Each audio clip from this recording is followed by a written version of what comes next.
Welcome to another episode of Solitaryism, and I'm Robert Pitto, your host. Today's video title is Venturing Out of My Cave. Of course, I don't live in an actual cave. It's all metaphorical. But I don't go out much anymore. There's really no need to, and I've talked about that in other videos where in the 21st century there's really no need to interact with anyone except on a transactional basis. So you can pretty much live your life in isolation and you're not going to know the difference and nobody else is going to know that you're there either. So I don't really interact with the outside world. My life doesn't intersect with the outside world to any great degree. I do go shopping once in a while. I'm not one of those people who likes deliveries. It's great, I think. And during the Great Plague that killed 3/4 of the world's population, during that time, when there were some severe restrictions that I didn't agree with, I did do Instacart for a long time. And that was kind of nice, but I'd rather pick out my own groceries than have a stranger do it. I'd rather, buy my own clothes by feeling them and maybe putting them on even.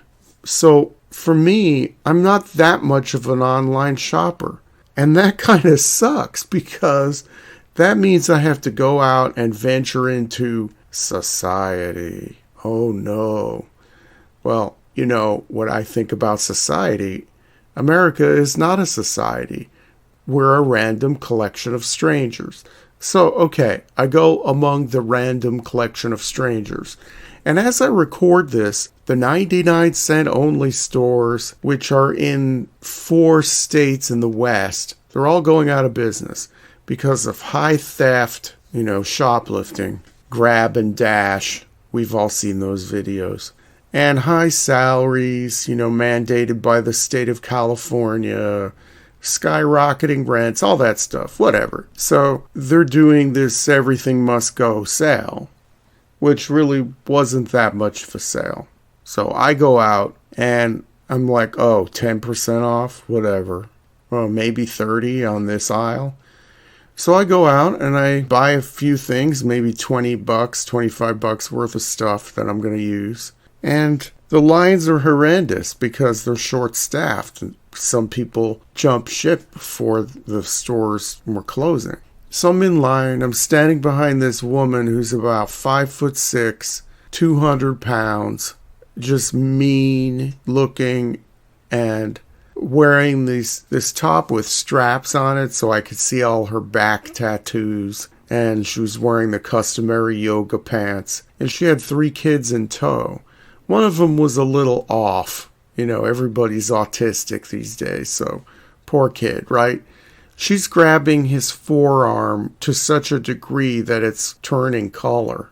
And he's whining and being fussy or whatever. And the other 2 kids are there. They can't stand still. And then she turns to the kid that she has her grip on and starts using the F word and telling the kid to effing settle down or nobody's going to get any effing birthday presents. And she has a cart full of junk that she just threw in there, like cinnamon rolls, that sort of packaged pastry type stuff and chips and liters of soda and, and all of this stuff and just junky plastic stuff, that, I don't know, she was just throwing into that cart. The cart looked as haphazard as she did.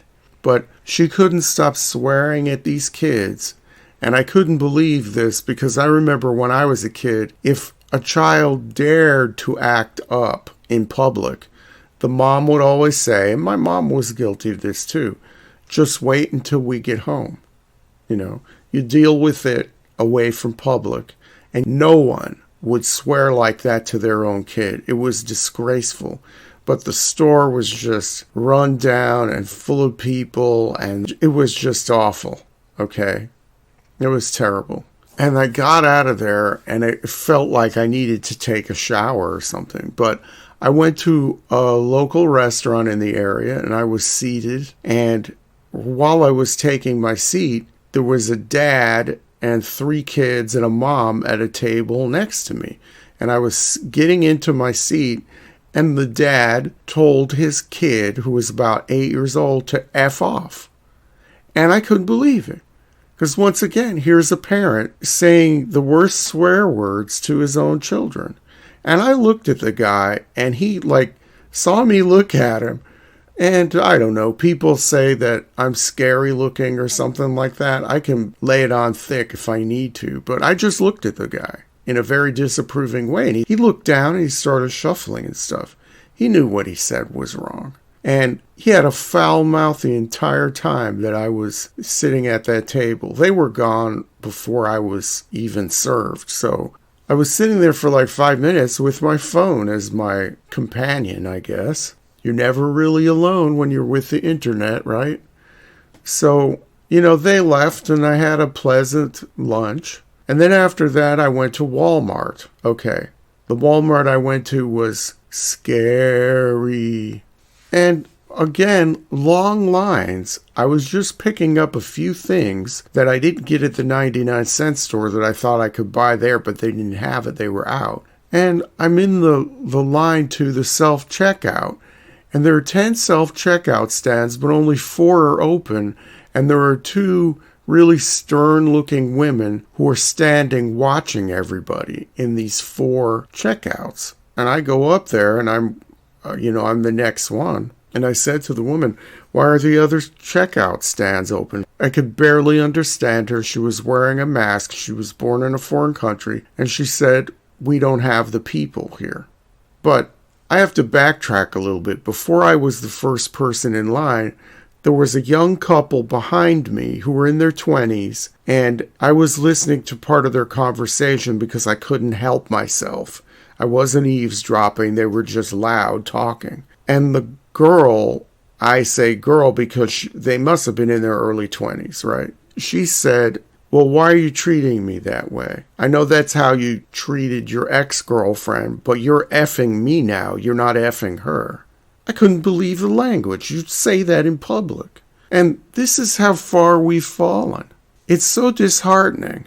I don't know what else to say. I just didn't want to be in any of those places because of those people and because of what has happened to this country. So I will say again what I've said before. We don't have a society. The country is not the same as it was before.